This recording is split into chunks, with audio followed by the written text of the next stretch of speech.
Vous écoutez Kotao Vibration, l'émission sur la cuisine et le bien-être.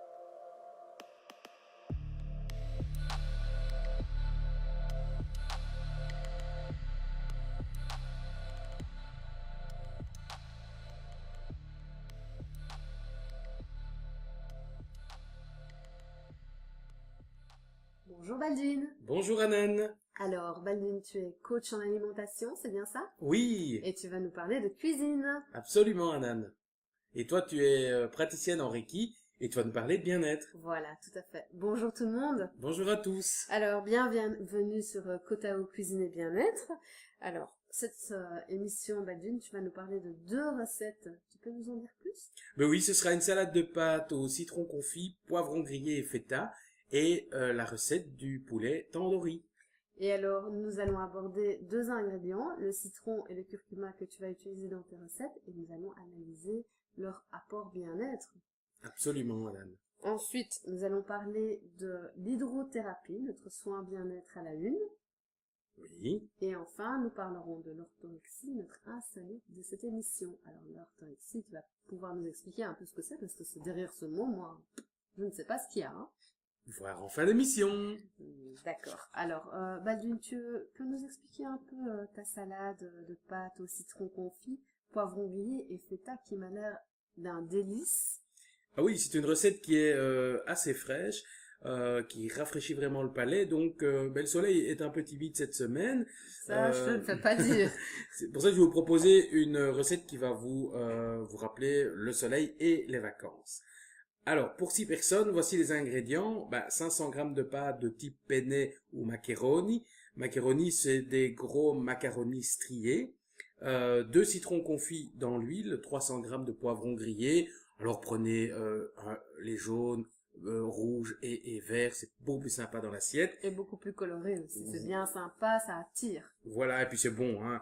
Le jaune est un peu plus doux que le vert. Et voilà, donc ça va vraiment vous amener des saveurs tout à fait différentes dans l'assiette au niveau des poivrons. 200 grammes de feta, une gousse d'ail, une belle branche de romarin, de basilic, pardon, frais, et de l'huile d'olive. Alors pour l'huile d'olive, je vous invite à prendre de l'huile d'olive fraîchement pressée à froid, mais surtout d'une excellente qualité. Alors, lorsqu'on sert de l'huile d'olive pour faire une vinaigrette ou pour agrémenter une salade à froid, prenez vraiment une bonne huile d'olive. Oui, pas l'huile d'olive qu'on utilise pour cuire, Pour qui a frire, parfois un voilà, peu moins... qui est moins parfois un bonne peu plus qualité. amère Oui, voilà. que celle-là. Un bon vinaigre de xérès également, du sel et poivre noir du moulin. Dans une casserole, vous mettez les pâtes comme indiqué vous cuisez les pâtes comme indiqué sur le paquet. Une fois celles-ci cuites, vous les égouttez et vous les refroidissez. Alors, tu préfères que les pâtes soient al dente ou bien un peu plus cuites pour une salade? Qu'est-ce que tu préconises? Ici, on les cuit vraiment le nombre de minutes, Ok. mais pas al dente, puisque ça va être froid. Donc ici, il n'y a pas de sauce chaude qui vient un petit peu rehausser la pâte. Donc tout est froid. Donc effectivement, s'il est indiqué 8 minutes, vous cuisez les pâtes 8 minutes.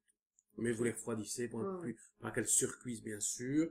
Euh, Vous égouttez la feta, les poivrons et le citron confit.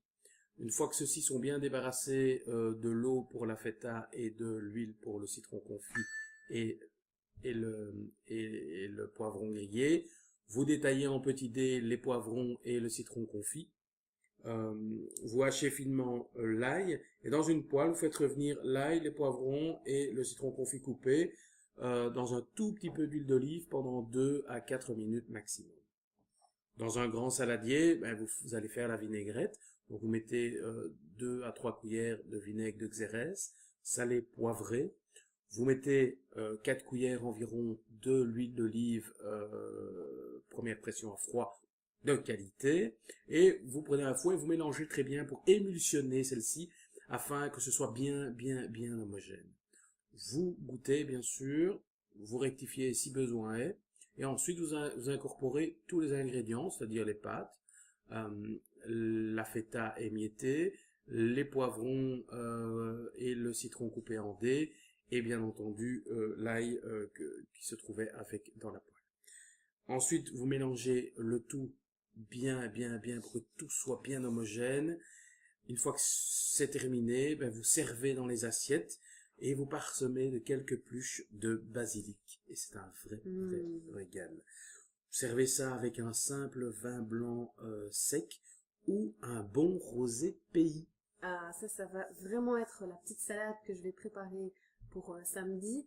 Dans mon jardin, j'ai des amis qui viennent et ça va faire succès, je suis certaine. D'ailleurs, vous retrouverez la recette complète sur www.cotavo.be. N'hésitez pas à nous dire ce que vous en pensez si vous la préparez ici, hein. Oui, et elle peut servir d'hors d'œuvre, en tapas, en accompagnement ou simplement un plat de midi. Vous pouvez en faire plus le soir et en manger Oui, bien sûr, s'il fait un le peu lendemain. chaud, ouais. Absolument, Ou faites-vous alors le plaisir. midi au bureau, le lendemain. Alors, Baldwin, cette salade m'a déjà donné très très envie, mais par contre, tu vas aussi nous parler de poulet tandoori, donc une recette bien indienne. Explique-nous un peu comment tu la prépares. Alors, tout d'abord, le tandoori vient du mot tandoor, qui est un four traditionnel indien. Il faut savoir que le tandoori vient plus particulièrement de la région du Pendjab, qui s'est située dans le nord de l'Inde. Alors ici, grâce à ce plat, vous allez vous transporter vers les chaleurs vivantes de l'Inde. Vous allez voir vraiment, c'est un plat qui se prépare en 2 temps, c'est-à-dire qu'il a besoin d'une nuit de temps de repos. Donc, pour 4 personnes, il vous suffit de prendre 600 grammes de blanc de poulet, 2 yaourts nature, un citron, 2 racines de gingembre, 1 cuillère à soupe de curcuma, 2 cuillères à soupe de garam masala. Si vous n'avez pas ces épices séparément, ben c'est pas grave, il existe aussi des épices à tandoori que vous pouvez utiliser dans cette recette. Prenez 2 gousses d'ail, de l'huile d'olive, du sel et un tout petit peu de poivre noir du moulin. Je sens déjà bien les épices là qui me donnent vraiment envie. Oui, ben dans un saladier, comme je disais, ben vous mettez le yaourt, les épices, l'ail haché et le jus d'un demi-citron. Vous mélangez cela afin d'obtenir une pâte bien homogène. Vous salez les blancs, vous les mélangez à la marinade, vous filmez le tout et vous mettez ça au frigo toute la nuit. Ok. Lendemain, lendemain, c'est assez facile, les invités sont là, vous sortez votre plat du frigo, pardon, Oui. vous mettez à préchauffer le four 180 degrés, quand celui-ci est bien chaud, vous mettez votre plat entre 20 et 25 minutes selon l'intensité de chaleur de votre four. N'oubliez pas de les retourner quand même 2 à 3 fois pour qu'ils soient bien rôtis de chaque côté. Et c'est terminé. Donc, lorsque vous sortez le plat du four, vous l'arrosez du jus d'un demi-citron, donc, et vous servez ça avec un riz basmati, avec des herbes finement hachées au-dessus, celles que vous avez à la maison. Et vous allez voir, c'est un vrai délice. C'est une farandole de saveurs. Et avec ça, un vin blanc soit très très sec ou un vin rouge extra corsé. Alors là, j'ai vraiment envie parce que la cuisine indienne, c'est une de mes préférées. Tu m'as vraiment donné envie là. Je crois que je vais la préparer pour ce soir. Ah non, il faut une nuit de repos, c'est vrai, c'est juste. Une nuit ou 8 heures, hein, selon Oui, si vous le faites le matin. oui. Pour le soir, il y a pas de souci. Mais effectivement, il y a un temps de repos pour que la viande soit bien onctueuse et imprègne bien les épices. C'est un plat très convivial finalement à préparer parce que tes amis sont là, tu peux discuter avec eux pendant que ça cuit dans le four. Contrairement à d'autres plats parfois où tu es en train de le préparer alors que tes amis sont dans le salon en train de prendre l'apéritif tout seul.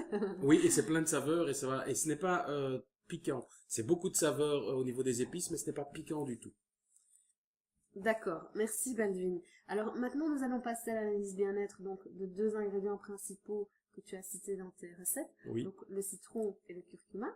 Alors le citron, on sait que c'est un fruit qui nous apporte beaucoup au niveau des rhumes et des grippes. On a tendance à bien prendre le petit jus de citron là qui nous aide un peu parce que c'est bourré de vitamine C. Mais il y a aussi beaucoup d'autres avantages au citron. Par exemple, Baldwin, tu savais, toi, que le fruit, il est acide bien sûr, mais Oui. il est alcalinize le sang. Oui, effectivement, on dit souvent, certains praticiens disent, oh, c'est trop acide, le citron, n'en mangez pas. Mais cette condamnation, en fait, du citron est non fondée. En fait, il est établi que les citrates contenus dans le citron sont brûlés directement par l'organisme. Donc, en fait, il n'y a aucun problème de manger du citron. L'acide ne reste pas tel quel dans notre corps. Donc en fait, loin de décalcifier l'organisme et de nuire à notre squelette, donc en fait, il est même bon puisque pour pouvoir que le calcium se forme, il a besoin d'acidité, donc il a besoin de citron. D'accord. Et alors, au niveau thérapeutique, apparemment, le citron a un pouvoir antiseptique. Oui, c'est un très très puissant antiseptique. Il peut combattre efficacement jusqu'à une vingtaine de germes. Donc en fait, il est très bon pour nos infections. D'accord. Et alors, au niveau de la circulation sanguine, j'ai entendu dire que quand même c'était un bon produit aussi. Oui, parce qu'en fait, pour tout le système circulatoire, le citron contribuerait à abaisser le taux de cholestérol. Voilà, son action sur le système sanguin est digne d'intérêt. En fait, il fluidifie le sang et prévient et traite des formations de caillots sanguins. Tout comme l'aspirine, mais sans les inconvénients hémorragiques de celle-ci. Ah bah, tu sais, le comble, Non, Nadine, non, pas c'est du que tout. souvent les médecins qui prescrivent de l'aspirine, eh bien, ils vont te proposer aussi un complément en gélule avec des extraits de citron. Donc, Ah bon? pour éviter les effets hémorragiques, justement. Alors, tu avais dit que le citron était acide, mais alors, au niveau de notre digestion, ça provoque des ulcères. Mais c'est ce qu'on dit souvent, le citron provoque des aigreurs d'estomac, peut même aller jusqu'à la formation donc de ces fameux ulcères gastriques. Ah ouais. Eh bien, mais pas du tout. En fait, les brûlures que font apparaître la consommation de jus de citron sont en fait le signal d'alarme de notre façon de manger. C'est-à-dire que l'abondance de pâtes, de féculents, de pain blanc, de riz blanc, de sucre et d'alcool. C'est ça qui provoquerait en fait les aigreurs dues à la consommation de citron. C'est la Mais en fait, c'est résultante. pas le citron qui provoque ça, c'est le fait de le mélanger avec tous les excès. Voilà, le Voilà. citron est votre alarme de C'est vos un excès. allié en fait. Hein. Oui, Absolument. voilà. Donc, ah oui, ok. Merci Valune de cette précision, parce que c'est vraiment une fausse croyance alors par Ah rapport oui, à ça. l'acidité.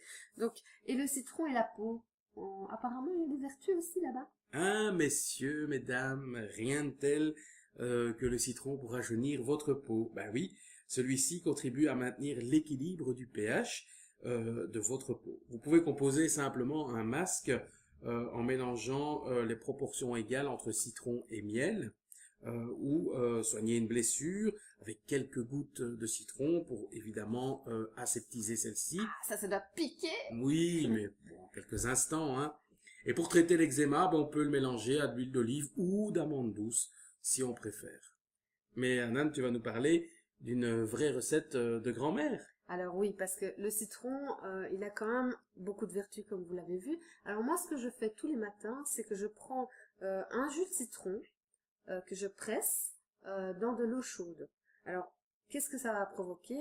Ça va aider à éliminer les toxines. Donc, le jus de citron fraîchement pressé agit comme un diurétique et aide à drainer les reins. Alors, l'acide citrique du citron stimule aussi le foie et permet de détoxifier l'ensemble du corps. Et pourquoi de l'eau chaude? Parce que l'eau chaude va ouvrir doucement le système digestif et va permettre de relancer le transit si vos intestins sont paresseux. En fait, l'eau chaude va relancer la machine, quoi. Alors, le mélange va détoxifier la peau. Les antioxydants et la vitamine C du citron contribuent à vous donner un teint éclatant, particulièrement recommandé en cas d'acné aussi. Alors, il soutient l'immunité parce que la vitamine C fait plus que vous donner un joli teint. Associée au potassium, elle renforce le système immunitaire de l'organisme. C'est pourquoi il est très bon de consommer du jus de citron quand on est malade, parce que ça va aider au niveau immunitaire. Alors, il vous hydrate aussi. L'eau chaude et le citron hydratent les cellules du corps et permettent de remplacer tous les liquides qui ont été utilisés durant la nuit pour les fonctions du métabolisme. Donc il y a vraiment un nettoyage. C'est comme si je mettais de l'eau par terre pour nettoyer, quoi. C'est le même fonctionnement. Et alors, il vous donne la pêche et de l'énergie. Alors, il anticipe aussi la perte de poids parce que la pectine qui est contenue dans le citron aide à réduire les fringales. Ah bon? Bah oui, c'est super intéressant. Mais oui. Alors, il vous donne aussi une bonne haleine parce que la saveur du citron fraîche rafraîchit la laine et en prime, les gencives adorent la vitamine C du citron. Donc le citron, un vrai ami. Ah oui, non, c'est un allié de la santé. Je vous le conseille absolument. Tous les petits matins, la première chose que vous faites, c'est ce jus de citron avec de l'eau chaude. Et vous verrez, après un mois, vous m'en direz des nouvelles. Eh bien, on va essayer ça dès lundi alors. Alors, Nadine, le curcuma. Ben oui, ben en fait, le curcuma, c'est le second ingrédient phare des recettes proposées ce jour. Ben en fait, depuis les années 70, des recherches poussées ont mis en avant que la racine avait beaucoup d'avantages anti-inflammatoires et antioxydants. Donc, deux processus essentiels pour se prémunir des brûlures d'estomac, Alzheimer et certains cancers. Donc, Anand, tu vas nous parler de ses origines. Oui, alors le curcuma est originaire d'Asie du Sud-Est. Alors, c'est une sorte de gingembre à la chair orangée qui est très prisé dans les rites religieux hindous et par la médecine ayurvédique et chinoise. Alors, ces pigments ont servi de teinture aux robes des bronzes et ont donné sa couleur jaune au curry, dont il est principalement l'ingrédient jusqu'à 25%. Donc voilà pourquoi on a cette belle couleur chez les moines bouddhistes. Ah oui, d'accord. Et au niveau du curcuma et les maladies, que se passe-t-il? Grâce à l'antioxydant, comme tu l'as dit, le curcuma nous prévient contre les maladies d'Alzheimer et la sclérose en plaques. Alors il y a de nombreuses études. Donc moi je vais vous citer une équipe américaine qui a démontré que chez les animaux, la curcumine, donc c'est l'un des principes actifs de l'épice, bloque l'accumulation des protéines amyloïdes qui sont responsables du déficit cognitif de la maladie d'Alzheimer. Ah, ça c'est bien, ça. Voilà. Alors, il y a 50 espèces de curcuma, mais celui qui nous intéresse, c'est le curcuma longa. Il est sélectionné pour son usage médical. Il a des propriétés digestives et anti-inflammatoires. Et aussi, il prévient le cancer à 3 niveaux d'action. Alors, il diminue l'effet mutagène de certaines substances, comme celles présentes dans le tabac. Bon, soit vous fumez beaucoup et vous prenez beaucoup de curcuma, soit vous arrêtez de fumer et vous prenez aussi du curcuma. Mais le curcuma longa. Oui, longa. Hein. Alors, il faciliterait aussi la mort prématurée des cellules en dégénérescence et il empêcherait la vascularisation de la tumeur. Non, c'est pas mal. Oui. Et au niveau de la digestion, il fait quelque chose? Oui, alors il stimule le foie et favorise l'excrétion de la bile. Il prévient aussi les parois de l'estomac contre les brûlures gastriques. C'est pourquoi on le trouve beaucoup dans les cuisines épicées chaudes qui viennent, parce que ce curcuma vient contrebalancer l'acidité que ces épices provoquent. Alors, il facilite aussi l'élimination de certains toxiques comme l'arsenic ou ceux liés à la prise de médicaments. Donc, comme le citron, eh bien, le curcuma est votre ami. D'accord, ben mangez-en. Oui. Et au niveau des inflammations? Alors, bon, la médecine ayurvédique l'utilise pour soigner les arthrites, les rhumatismes, les inflammations oculaires. Ah oui, d'accord. Et comment, sous quelle forme on peut l'acheter, le curcuma? Alors, le curcuma, on peut l'acheter en poudre le plus souvent. Alors, certains maraîchers le vendent frais. Et si vous l'achetez frais, choisissez-le bio de préférence. Alors, sous forme d'huile essentielle aussi. On peut l'acheter aussi sous forme d'huile essentielle. Donc, il y a le curcuma longa qui est utilisé pour le trouble digestif, pour calmer les inflammations et la douleur des rhumatismes, comme on l'avait dit. Mais attention, vérifiez bien que l'huile essentielle ne soit pas une autre type de curcuma. Parce que cette huile-là est vraiment l'huile préconisée pour l'usage médicinal. Alors, pour un usage cutané, n'oubliez pas de mélanger l'huile essentielle à de l'huile végétale, parce que ça risque sinon de vous provoquer peut-être des petites allergies, des petites éruptions cutanées, parce que c'est quand même très fort l'huile essentielle. Donc bien lire la notice, quoi. Oui, voilà. Et surtout, les femmes enceintes, évitez les huiles essentielles, ou alors bien lire aussi la notice à ce niveau-là. Donc, on peut aussi le prendre en complément alimentaire, et voilà. Et le curcuma, on peut l'utiliser comment? Alors, le curcuma, pour bien être absorbé par l'organisme, il doit soit être dilué dans de l'huile d'olive ou quelque chose comme ça dans la cuisine, soit être associé au poivre, donc la pipérine. C'est pourquoi Baudouin vous conseille quand même dans le poulet tandoori de mettre une petite pincée de poivre pour augmenter l'effet de la curcumine, soit de la broméline, donc de l'ananas. Donc la prise standard, c'est la moitié d'une cuillère à thé avec une pincée de poivre. Alors maintenant, Anand, tu vas nous parler d'un ouvrage qui t'a allez, un petit coup de cœur au niveau d'un livre. Oui, alors c'est le point de vue du curcuma sur la santé et comment l'utiliser au quotidien. Ça s'appelle le curcuma vertus et bienfaits aux éditions Guy Trédaniel. On vous mettra les coordonnées complètes sur notre site, hein, cotao.be. D'accord. Alors maintenant, donc c'est très bien d'avoir parlé de tout ça, mais on va parler quand même de notre soin bien-être à la une, l'hydrothérapie.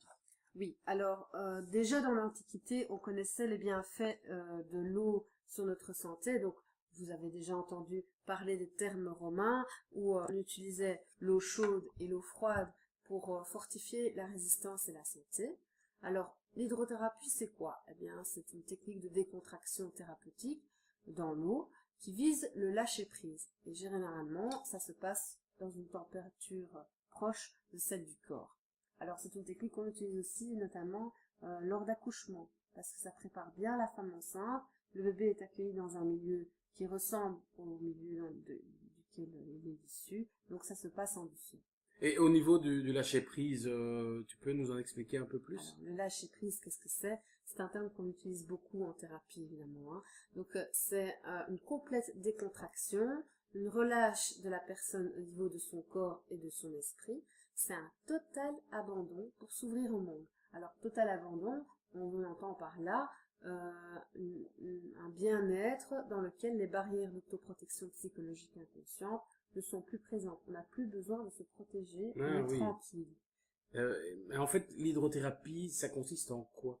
Alors, c'est une approche de relaxation thérapeutique, comme je l'ai dit, qui se pratique dans une eau chauffée à la température du corps. C'est très important pour pouvoir permettre à la personne de se relaxer. Oui. Alors, grâce à un moniteur expérimenté, la personne va faire des figures aquatiques guidées et on va profiter de l'espace tridimensionnel de la piscine. En général, ça se passe dans une piscine.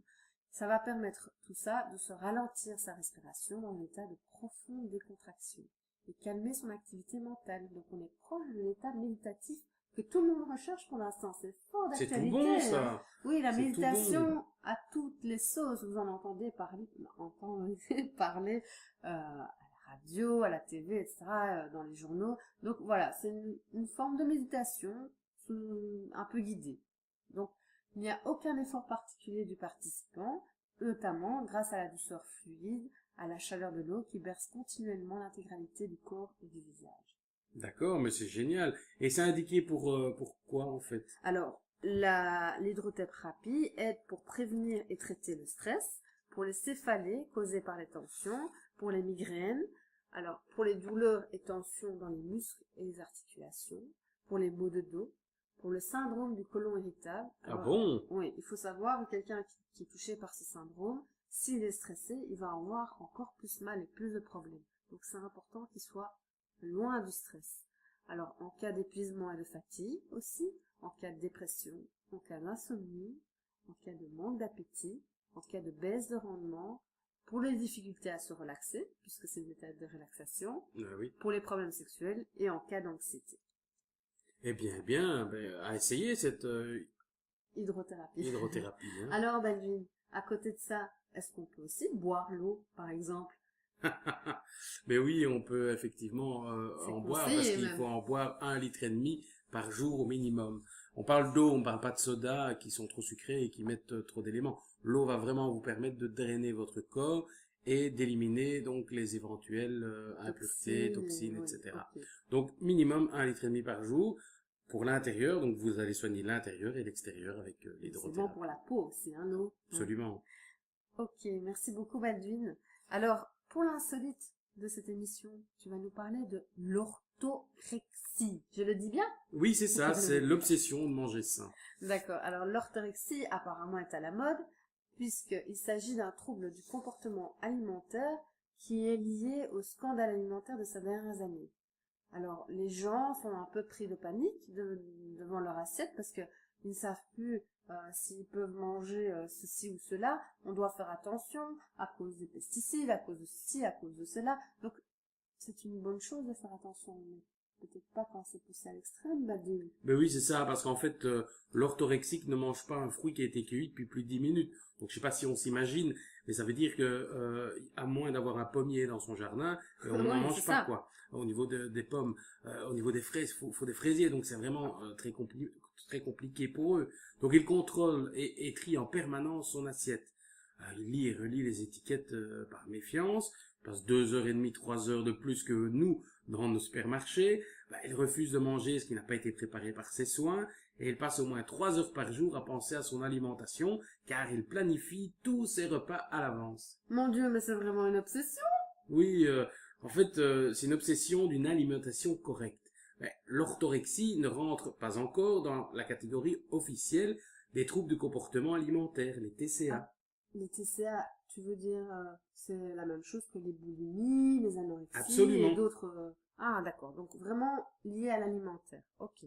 L'orthorexique, en fait, sont obsédés par la qualité de ce qu'ils mangent. Les aliments choisis devront être purs, sains et bons pour la santé.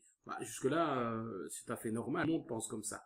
Sauf que cette recherche est poussée à son paroxysme. Ben oui, les aliments sont considérés ici comme des alicaments. Donc, en fait, tout ce qui est mangé doit être bon, mais bon pour la santé, pas pour le goût. Donc, en fait, il n'y a pas de plaisir. Oui, il y a vraiment un tri très maniaque des aliments, finalement. Ben oui, l'orthorexique, il mesure les bienfaits et les désavantages nutritionnels de chaque nutriment. Ça veut dire qu'il est tout le temps en train de regarder et de peser le pour et le contre. Et tu as un exemple de raisonnement qui t'a un peu choqué? Ben oui, les raisonnements, c'est le bon gras fait aussi grossir que le mauvais gras. Mais c'est pas vrai. Il se fait aussi grossir, mais il est bon pour le corps. Donc, Ok, donc, effectivement, le sucre à index glycémique bas est meilleur pour la santé, mais c'est quand même du sucre. Voilà, donc ils pensent que tous les nutriments sont bons ou mauvais, la fabrication, leur mode de production. Donc ça devient... Vérifie tout, quoi. Oui, voilà, très Ouais. très compliqué. Donc, il n'y a plus de plaisir à manger, ni de convivialité, puisqu'il devient impossible de manger la même chose que les autres, parce que eux, ils s'empoisonnent. Ils font pas attention. Alors, l'orthorexique se désocialise à l'instar de tous ceux qui font des régimes stricts, alors, comme... Mais oui, Yann, parce qu'en fait, ils deviennent aussi... Ça devient très compliqué d'être orthorexique dans une ville, parce que si vous voulez manger des pommes, comme je l'ai dit, il faut, à moins d'avoir un pommier, on n'en mange pas. Et avec les amis aussi, ça doit être compliqué. Voilà, et en plus, ça devrait être bio, donc en ville, il faut que ce soit à l'abri de la pollution. Donc vraiment pas facile d'être orthorexique en ville. Oui, et alors, j'imagine les produits sans gluten, sans lait, sans aspartame, sans huile de palme, enfin, toute cette vague de sang, ça n'améliore pas la situation. Ben oui, c'est ça. En fait, le mot d'ordre, ne devenez pas orthorexique, regardez ce que vous mangez, mais faites-vous plaisir. Merci Baldwin. Merci Anan, merci à vous. Merci à vous tous de nous avoir écoutés et pour votre attention. N'hésitez pas à aller faire un tour sur www.kotao.be après avoir écouté cette émission. Toutes les informations s'y retrouvent au grand complet. Voilà, bye bye. Au revoir, à la prochaine. Kotao Vibration vous remercie pour votre écoute. Rejoignez-nous sur notre page Facebook ou sur notre site internet www.kotao.be.